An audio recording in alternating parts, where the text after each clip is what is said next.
Assalamualaikum warahmatullahi wabarakatuh. Perkenalkan, nama saya Huzaifah, NIM 201180057. Saya mahasiswa Universitas Islam Negeri Sultan Tasaifuddin Jambi, Prodi Pendidikan Agama Islam semester 6. Nah, tujuan saya membuat video ini ialah untuk memenuhi tugas pendalaman materi akidah akhlak di madrasah. Dosen pembimbing Ibu Silviana Hidayati MPD. Nah, di sini saya akan membahas tentang hakikat iman kepada Allah Subhanahu wa taala. Sebagaimana dalam Al-Qur'an surat Thaha ayat 14 yang berbunyi, A'udzubillahi minasyaitonirrajim. Bismillahirrahmanirrahim. Innani anallahu la ilaha illa ana fa'budni wa aqimus sholata lidzikri.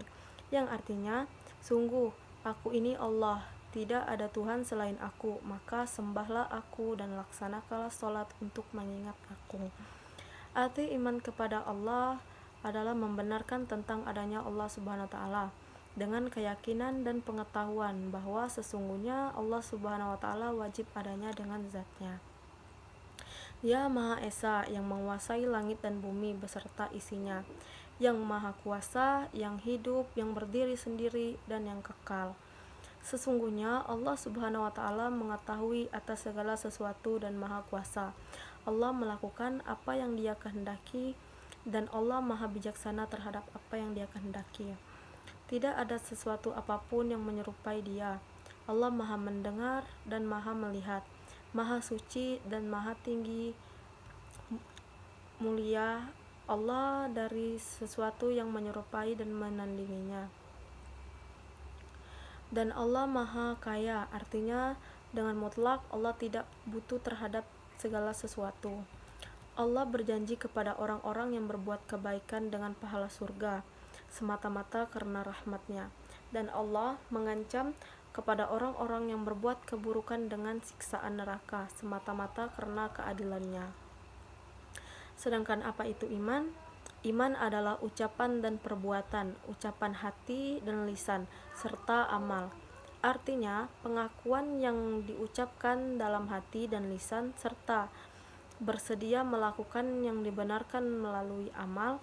Dari Abu Hurairah, ia berkata, Rasulullah SAW bersabda, iman terbagi lebih dari 70 atau 60 cabang.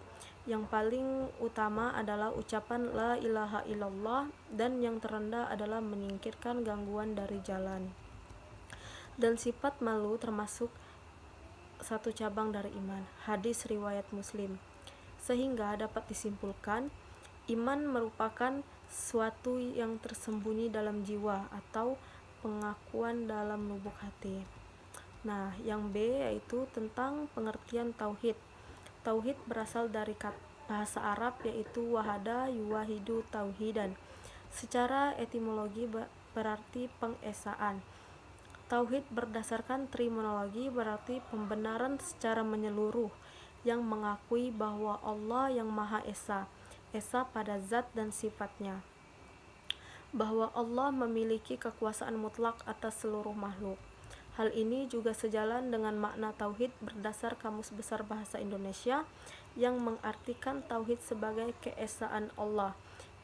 Kita kuat kepercayaan bahwa Allah hanya Esa. Selanjutnya yaitu macam-macam tauhid. Nah, macam-macam tauhid ini terbagi menjadi 4 macam. Yang pertama, tauhid rububiyah. Tauhid rububiyah adalah suatu kepercayaan bahwa yang menciptakan alam dunia beserta isinya ini hanyalah Allah. Allah sendiri tanpa bantuan siapapun. Dunia ini ada yang menjadikan, yaitu Allah Subhanahu wa taala.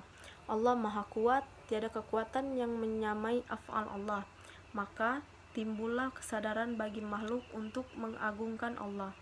Makhluk harus bertuhan hanya kepada Allah, tidak kepada yang lain. Maka keyakinan inilah yang disebut dengan tauhid rububiyah. Jadi, tauhid rububiyah adalah tauhid yang berhubungan dengan ketuhanan. Selanjutnya yaitu tauhid uluhiyah. Dengan kata lain, tauhid uluhiyah adalah mengiktikadkan bahwa Allah sendirilah yang berhak disembah dan berhak dituju oleh semua hambanya. Atau dengan kata lain, tauhid uluhiyah adalah percaya sepenuhnya bahwa Allah berhak menerima semua peribadahan makhluk, dan hanya Allah sajalah yang sebenarnya harus disembah. Manusia bersujud kepada Allah. Allah tempat meminta, Allah tempat mengadu nasibnya. Manusia wajib mentaati perintah dan menjauhi larangannya. Semua yang bersifat kebaktian kepada Allah tanpa perantara. Allah melarang kita menyembah selainnya, seperti menyembah batu, menyembah matahari, dan lain sebagainya. Dan itu semua adalah perbuatan syirik yang sangat besar dosanya dan sangat dibenci Allah. Bahkan Allah tidak akan mengampuni dosa musyrik itu. Iman terhadap rububiyah Allah belum bisa memasukkan ke dalam Islam. Allah Ta'ala berfirman yang artinya, dan tidaklah kebanyakan mereka beriman kepada Allah, melainkan mereka juga terjerumus ke dalam kemusyrikan. Quran Surah Yusuf ayat 107. Nah, selanjutnya yaitu Tauhid Asma wa As-Sifat. Iman kepada asma-asma Allah dan sifat-sifat Allah yang telah disebutkan dalam Al-Quran dan hadis, yaitu mengimani semua asma-asma dan sifat-sifat Allah secara utuh tanpa menyamakannya dengan sifat dan nama manusia. Imam Bukhari dan Imam Muslim meriwayatkan bahwa Abu Hurairah radhiyallahu anhu berkata, Rasulullah SAW bersabda, Allah memiliki 99 nama, barang siapa yang menghitungnya atau membacanya maka ia akan masuk surga.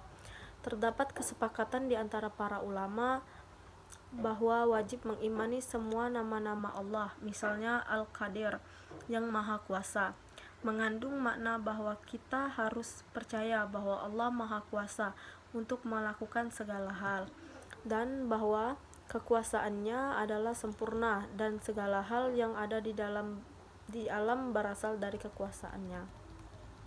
Selanjutnya yaitu tentang Tauhid Mulkiyah. Banyak orang mempertanyakan apakah Tauhid Mulkiyah itu ada.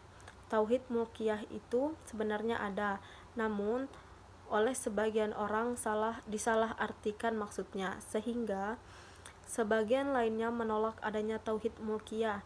Hal ini terjadi karena mereka memunculkan Tauhid Mulkiyah dengan dalil yang benar, namun diartikan dengan cara yang salah. Adapun dalil adanya Tauhid Mulkiyah terdapat pada surah pertama dan terakhir dalam Al-Quran. Allah Subhanahu wa Ta'ala berfirman, A'udzubillahi minasyaitonirrajim. Bismillahirrahmanirrahim. Alhamdulillahirabbil alamin, arrahmanirrahim, maliki yaumiddin, iyyaka na'budu wa iyyaka nasta'in. Segala puji bagi Allah, Tuhan semesta alam, Maha Pemurah lagi Maha Penyayang, yang menguasai hari pembalasan. Hanya kepada Engkaulah kami menyembah dan hanya kepada Engkaulah kami memohon. Nah, selanjutnya dalam Al-Quran surah An-Nas ayat 1-3. Bismillahirrahmanirrahim. Qul a'udzu birabbin nas, malikin nas, ilahin nas. Yang artinya, katakanlah, aku berlindung kepada Tuhan yang memelihara dan menguasai manusia, raja manusia, sembahan manusia. Nah, cukup itu dulu untuk hari ini. Saya akhiri. Wassalamualaikum warahmatullahi wabarakatuh.